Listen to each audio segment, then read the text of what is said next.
পারছো তো? এক সাহাবী ইমামের জায়গায় দাঁড়িয়ে গিয়েছে, আর এক সাহাবী এসে ওমর ফারুককে ধরে নিয়েছে, আর 7 জন সাহাবী ওই কাফেরকে ধরতে গেছে। ওই কাফেরকে, হাদিসে আসছে, কাফেরটা ছুরিটা ধরে যাকে যেখানে যেভাবে পেয়েছে আঘাত আর আঘাত। 7 জন সাহাবী ওইখানে স্পট ডেথ, জায়গা শেষ, জায়গা শেষ। নামাজ শেষ করার পরে মদিনা অলিতে গলিতে যত ডাক্তার সব ছুটে আসছে ওমরে ফারুককে বাঁচাতে হবে। কে আছো আসো। ওমরে ফারুককে এসে একজন ডাক্তার বলছে, পানি কোথায়, পানি নিয়ে আসো, পানি নিয়ে আসো। আমি এখন এই মুহূর্তে একটা হাদিসের অংশ বোঝাবার জন্য অভিনয় করব। অভিনয়টা দেখতে চাইলে চোখে চোখ রাখতে হবে। ওমরে ফারুকের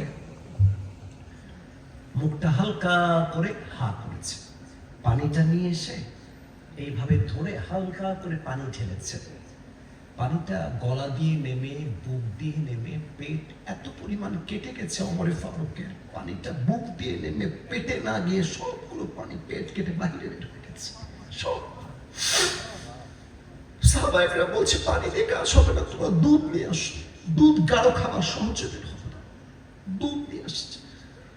যখন দুধটা ওমর ফারুকের মুখে দিয়েছে, দুধটা গলা দিয়ে নেমে, বুক দিয়ে নেমে, পেট দুধটা কেটে গেছে, পুরো দুধ পেট থেকে বের হয়ে মাটিতে পড়ে গেছে সব। সাহাবায়ে বুঝে গেছে ওমর ফারুক হয়তো আর কখনোই চোখ খুলবেন, এটাই তার জীবনের শেষ নামাজ ছিল। হঠাৎ করে সাহাবী দূর থেকে দেখতেছে ওমর ফারুক তার চোখটা হালকা করে খুলেছে, একদম ছোট্ট করে খুলেছে। ওই সাহাবী দৌড় দিয়ে আসছে, মালাকা ইয়া ওমর, চিৎকার দিয়ে বলছে, মালাকা ইয়া ওমর, হে ওমর আপনার কি লাগবে আমাকে বলেন, আমি আপনার খেদমতে হাজির আছি। ওমর ফারুক কথা বলতে পারছে না, পেট কেটে রক্ত বের হয়ে কথার শক্তি হারায় গেছে।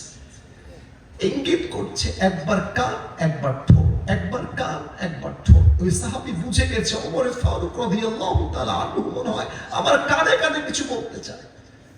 দৌড় দিয়ে আসছে ওমর ফারুকের কাছে, কানটা বাড়ায় দিয়েছে ওমর ফারুকের জবানের কাছে, আর ভাবতেছে হয়তো আমাকে বলবে আমার মৃত্যুর পরে তোমরা আমার সন্তানকে দেখে রেখো, বউ বাচ্চা দেখে রেখো, আমার রাষ্ট্রকে তোমরা দেখে রেখো, এই চিন্তা করে কানটা বাড়িয়ে দিয়েছে।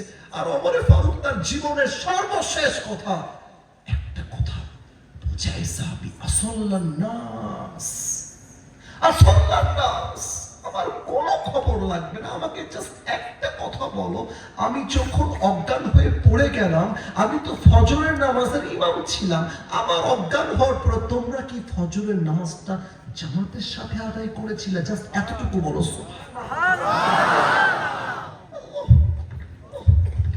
এখানে কত যুবক বসে আছে, কবে যে ফজরের নামাজটা জামাতে পড়ছে জিজ্ঞেস করলে বলতে পারবে না, জীবনে বলতে পারবে না। পুরোটা সপ্তাহ মসজিদে যায়, জুমার দিন যায়, তাও কখন যায়? যখন আল্লাহু আকবার বলে দাঁড়িয়ে যায় তখন দৌড় দিয়ে যায়, আসসালামু আলাইকুম ওয়া রাহমাতুল্লাহ বলে দ্বিতীয় সালাম দিবে কি তার আগে যুবকরা দৌড় দিয়ে পালিয়ে যায়। বাস্তব কথা, বাস্তব কথা।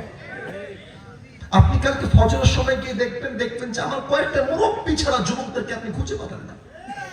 এই যুবকদেরকে ইসলামের রাষ্ট্র কেমন করে কায়েম হবে বলুন আপনারা সবাই, কেমনে হবে ভাই?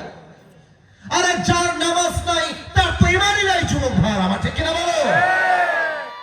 ডক্টর মিজানুর রহমান আজহারি হুজুর একজন নানা ছিলেন, নাম হচ্ছে গোলাম সরওয়ার সাইদি হুজুর। মানুষটা চলে গেছে পৃথিবী ছেড়ে, আল্লাহ তার কবরটাকে জান্নাতের বাগান বানিয়ে দিকে। উনি একটা কথা বলতেন, নামাজ নাই যার ইমান নাই তার। উনি বলতেন নামাজ নাই যার মুসলমান হিসেবে পরিচয় দেওয়ার যোগ্যতাই তার নাই যুবক ভাইরা, ঠিক কিনা বলে? এই জন্য এবার সবাই দুইটা হাত তুলবেন, আমার সাথে ওয়াদা নয়, আল্লাহর সাথে।